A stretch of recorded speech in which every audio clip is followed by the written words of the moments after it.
All right, we can cross live now to the Vice President of the Asian Century Philippines Strategic Studies Institute, Anna Malindaug-Uy. Anna, good to have you on the program with us. The Philippines withdrew from the ICC in 2019. So what I'm wondering is, why is Manila then complying with the court's warrants? Thank you so much, Rachel, for having me in your program. And actually, that is really the basic question that many Filipinos I think many Filipinos, even more than majority of Filipinos, is asking, why is it that the current government of Marcos Jr. had surrendered a former president to the ICC when in fact the Philippines, as far as we are concerned, is not anymore part of the ICC. So really and substantially speaking, the ICC has no jurisdiction over us, and this is actually being considered by this happening right now, and being our former president being brought to the ICC is actually a blatant assault to our sovereignty as a country.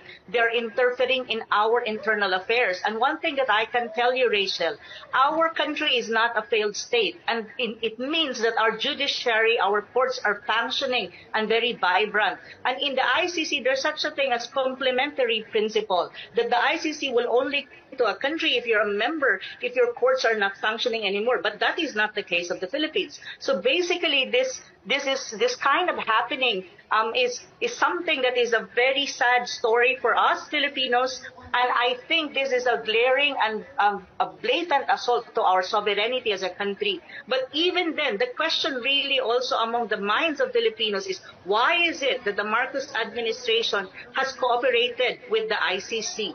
But of course, this is very much related to domestic politics that is going on in the country. As you can see, politically speaking, there's this ongoing feud between the Marcoses and the Dutertes. And I think the Marcos Jr. administration has weaponized the ICC against the Dutertes.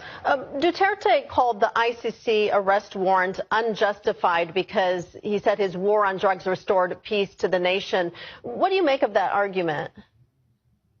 I would say yes, that's really true, because I experienced it as a Filipino. Before Duterte, you cannot walk on the streets of the Philippines, especially in Manila, because you're so afraid that anytime soon you will be attacked by a drug addict who can, kill you to a greater extent. And also one thing that the international community should know, there was no unsponsored killings coming from the state during his presidency. It was a legitimate police operation. Any country, for that matter, that you want your country to have a peace and order, you want, criminals, drug lords to be driven out of your country, or to put them in prison and to assault them.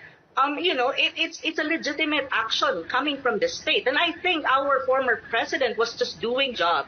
So this is really the case of the matter. And as a Filipino, I really experienced it that during the time of President Duterte, our peace and order situation in the whole country and the drug problem was lessened to a greater extent. It was not necessarily eradicated 100%, but to a greater extent, I think the Filipino people were able to enjoy the streets without fear, because we know that we have a president at that time who really cares for our welfare and who is really, really strong in combating criminalities, especially drug problem and the drug lords. So that is really the case. I'm speaking not even, I'm speaking as a Filipino who experienced all of these things during the time of President Duterte. So it's really it's a really sad event right now, and so many Filipinos in the Philippines right now are on the streets clamoring for our former president to be brought back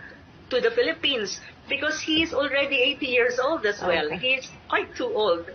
Okay, we're going to leave it there. Vice President of the Asian Century Philippines Strategic Studies Institute, Anna Malindaug-Uy. Anna, thank you. Thank you.